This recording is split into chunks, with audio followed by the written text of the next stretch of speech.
السلام عليكم. أنا شيماء الخولي، مدرس أمراض الجهاز الهضمي والمناظير بكلية الطب جامعة القاهرة القصر العيني.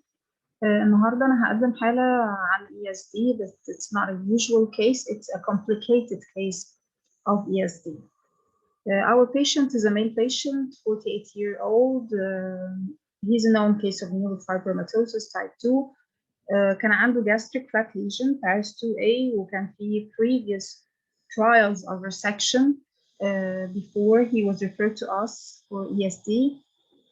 لما جالنا عملنا له EUS and it's mentioned clearly that was not intentional. ده الليجن بتاعنا زي ما احنا شايفين اهو صورته، في سكار في النص والEUS قالت it's not invasive, it's just a scar from previous trials of resection, actually previous 2 trials. The steps of ESD is as follows. The lesion, we identify the lesion. This is the narrowband node. We start with marking the lesion. We prefer to mark the lesion for narrowband node to clearly identify the margins.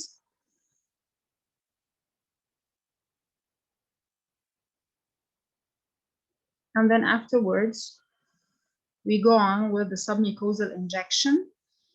As you can see here, we use a hybrid knife that can also inject, cut, and coagulate.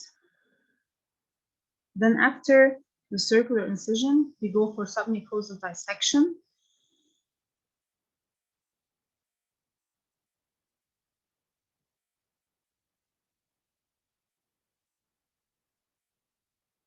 Here you can see there is a small blood vessel that we can coagulate. And then continue with the dissection. Here our dissection is almost complete, بس الليجن كل شوية ساقط علينا، فاحنا بنعمله retraction. هنا ده clip tied to a dental fluff، ده اللي هو خيط كانوا بيستخدموه زمان لتنظيف السنان، وفي حد من بره بيشد very gently the fluff، وبالتالي احنا نقدر نهنج below the lesion. احنا دلوقتي hinged below the lesion. We can do injection and dissection, injection and dissection. لو ملاحظين هنا في extensive submucosal fibrosis from the previous trial of resection. Yes, we are almost finished. And here's the final part. الليجن بتاعنا طلع tubular adenoma with low grade dysplasia وعندنا free submucosal margin و free lateral margins. Unfortunately 48 hours بعد البروسيجر، احنا usually بنحط راي في اخر البروسيجر 48 hours it was full of fresh blood. دخلنا في البيشنت emergency، عملنا له upper endoscopy وشفنا المنظر ده. دخلنا الستومك full of fresh blood. طبعا we have to clean the stomach from the blood clots عشان this is a large raw area. We have to clean it. We can use the rose net, use the snare. Maybe I spend like 50 minutes just cleaning the stomach. Now we are approaching the bed of the lesion and we start removing the blood clots. Then afterwards هنلاقي بقى في البيز شايفين spurting blood vessel عامل ازاي؟ مش واحد بس، دول كانوا like 20 blood vessels في المنظر ده. We catch it with a grasper or hot biopsy. And then after catching the spurters, we find some ooze. We also catch it with a grasper. And then we do APC for the edges. And finally, this is the bed. It's completely clean.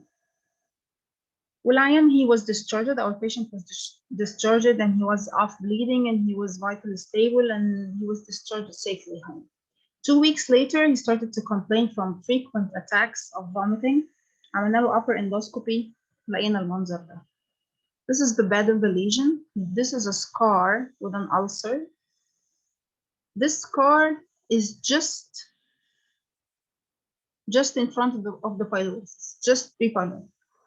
بس المنظار قدر يعدي to the second part easily.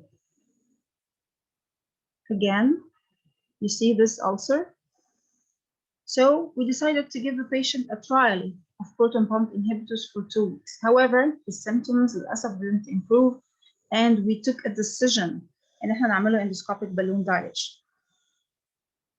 هنا الوضع للأسف ساء، بقت dilated stomach وبقى عندي retained food particles. يمكن حتى لو شكل الألسر اتحسن شوية، لكن generally he was much more worse. عدينا to the second part. This is the CRE balloon. عدينا الجايد واير،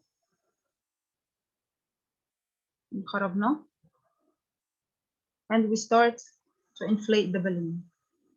We inflate the balloon gradually and we get close to the balloon عشان نقدر نشوف ايه اللي بيحصل ساعة الدايليتيشن بالظبط. لو شايفين هنا الفايبرز اصلا نفسها بتتمزع ساعة الدايليتيشن وفي bleeding بيحصل. هنا we are very close. احنا we are almost as if we are inside the balloon. وقادرين نشوف كل التفاصيل والبليدنج اللي بيحصل ساعة الدايليتيشن.